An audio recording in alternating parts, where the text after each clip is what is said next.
Paz de Jesus. Meu nome é Daiane, eu sou aqui da paróquia Nossa Senhora da Boa Esperança e hoje vou refletir com vocês o capítulo 21 de São Mateus. Então iniciamos em nome do Pai, do Filho e do Espírito Santo. Amém. O capítulo 21 de São Mateus inicia-se com a entrada de Jesus em Jerusalém. É aquela passagem que nós refletimos, que celebramos e que é proclamada sempre no domingo de Ramos, que dá início à nossa Semana Santa. Jesus entra em Jerusalém e ele é recebido com grande alegria, né? É aclamado como rei. Hosana ao rei, o filho de Davi. O mesmo povo que o recebe agora é aquele que também vai pedir para crucificá-lo. Mas neste momento, aqui nesta passagem, a gente fala da chegada de Jesus. E ele chega num jumentinho. E aí no versículo 5 diz assim: Dizei à filha de Sião, eis que teu rei vem a ti, cheio de doçura, montado numa jumenta, num jumentinho, filho do que leva o jugo. E já no versículo 9, a gente tem ali a multidão clamando a Jesus, dizendo: Hosana ao filho de Davi, bendito seja aquele que vem em nome do Senhor, Hosana no mais alto dos céus. Na sequência, Jesus vai para o templo, e é quando ele expulsa os vendilhões do templo.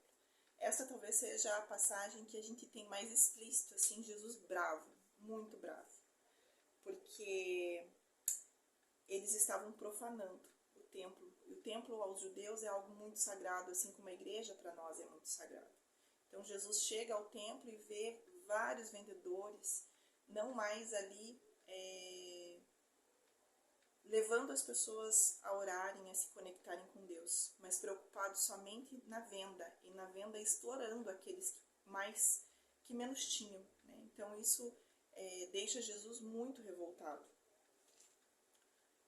Jesus, ainda na sequência desse evangelho, ele entra, coloca todo mundo para fora, os vendilhões do templo para fora, e aí inicia-se curas, né? Muitos coxos, muitos cegos iam a ele, e ele curou a todos que foram até ele. E aí os sacerdotes, os príncipes dos sacerdotes e os escribas que ali se encontravam ficavam mais revoltados ainda, né? E aí tem uma parte um versículo que fala assim, versículo 16. Disseram-lhe eles: ouvem o que dizem eles. Perfeitamente, respondeu-lhe Jesus. Nunca lestes essas palavras? Da boca dos meninos e das crianças de peito, tirastes o vosso louvor. Porque Jesus, enquanto estava lá no templo curando, com os príncipes dos sacerdotes e os escribas, observando, indignados e bravos, essas crianças gritavam: Hosana ao filho de Davi. Essas crianças reconheciam que o Senhor, que Jesus, era de fato o Senhor, o Filho de Deus. A sequência dessas leituras, nós vamos para a figueira amaldiçoada, que é quando Jesus passa pela figueira, vê que ela não está dando fruto e diz para essa figueira: seca. E ela imediatamente secou. O versículo 21 diz assim: em verdade vos declaro que se tiverdes fé e não hesitardes, não só farei o que foi feito a esta figueira, mas ainda se dissertes a esta montanha: levantai-te daí e atira-te ao mar, isso se fará. Tudo o que pedirdes com fé na oração, vós o alcançarei. Então, o Senhor nos ensina assim o poder que nós temos na oração, na fé. O poder da palavra, porque o Senhor proclama, né, ele fala aquela figueira seca e ela secou. Para que a gente possa pensar o que sai da nossa boca, o que nós estamos proclamando sobre a nossa vida, o que você ou eu estamos dizendo, jogando, né, para fora, e pedindo para que se cumpra. Que a gente tome cuidado com isso, que a gente use as palavras com fé para pedir aquilo que a gente precisa, para que as montanhas que nos impedem de verdadeiramente sermos filhos de Deus caiam por terra, mas a gente precisa proclamar isso, a gente precisa pedir. Na sequência, a gente tem a autoridade de Jesus questionada, né, pelos sacerdotes, pelos anciãos que estavam dentro do templo. E aí eles questionando a Jesus também os questiona sobre João Batista, né? eles perguntam para Jesus de onde vem essa autoridade. E aí Jesus diz, eu respondo. Mas primeiro vocês vão ter que me responder. Da onde que vem o batismo de João Batista? E aí eles pensam, né? Se falarmos do céu, seremos questionados porque nós não acreditamos no batismo de João Batista. Mas se falarmos que é do homem, o povo que cada vez mais seguia João Batista, vai se revoltar. E aí, como eles não responderam, Jesus diz, não sabemos, pois eu tampouco vos digo. E aí se encerra aqui essa questão, esse questionamento. Na sequência, nós vamos para a parábola dos 2 filhos, que é aquela parábola onde o pai chama os filhos para trabalhar na vinha. O primeiro diz que não vai, mas na sequência acaba indo. E tem o segundo que diz que vai prontamente, mas não aparece para trabalhar na vinha. E aí o Senhor questiona, né? Quem fez a vontade do Pai? Aquele que disse que não ia, mas foi? Ou aquele que disse que ia, mas não foi? Isso é um grande questionamento para nós. Muitas vezes dentro da igreja somos chamados a fazer as coisas e a gente até diz, não, eu vou fazer, me coloco à disposição, mas não faço. E às vezes aquele que a gente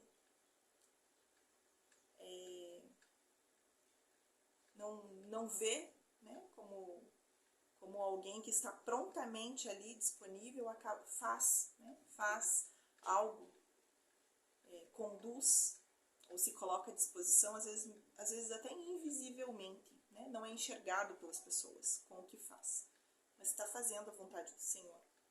E aí o Senhor diz, né, em verdade vos digo, os publicanos e as meretrizes vos precedem no reino de Deus. Muitas vezes aqueles que não estão na igreja vão entrar no céu antes da gente. Né? Por quê? Porque vão fazer a vontade do Senhor, mesmo que no fim. Por fim, a gente vai para a parábola dos lavradores homicidas, que é o pai que planta a vinha, que arrenda aos lavradores, que no período de colheita pede para que os seus trabalhadores possam ir buscar aquilo que foi produzido. E aí aqueles que arrendaram, né, que tinham um acordo, eles matam esses trabalhadores. O pai, o dono da vinha, manda mais trabalhadores, outros servos dele também são mortos. E por último ele pensa, vou mandar meu filho. Se eu mandar meu filho, eles não vão fazer nada. E o que acontece? O filho é morto. Isso aqui faz uma alusão, né, aos profetas que vieram, que foram assassinados. Quantos foram mortos, né? Quantos foram perseguidos. E por fim veio Jesus, que também foi morto. Né? Também não queriam acreditar. E aí, nesse evangelho, se fala assim, a pedra rejeitada pelos construtores tornou-se a pedra angular. Isto é a obra do Senhor, é admirável aos nossos olhos. O Senhor é a pedra rejeitada, Ele é a pedra angular. E é sobre Ele que foi construído o céu aqui na terra. Né? Tudo isso que a gente vê, tudo que a gente vive hoje está fundamentado na vinda de Cristo. Ele que traz a boa nova, né? Que nos reconcilia com o Senhor. E assim eu termino essa reflexão com vocês, na certeza de que temos que ter cuidado com o que falamos, que temos que nos comprometer com o reino do Senhor e que devemos fazer de tudo para não perder essa grande graça, que é o céu. Fiquem com Deus e encerramos. Em nome do Pai, do Filho e do Espírito Santo.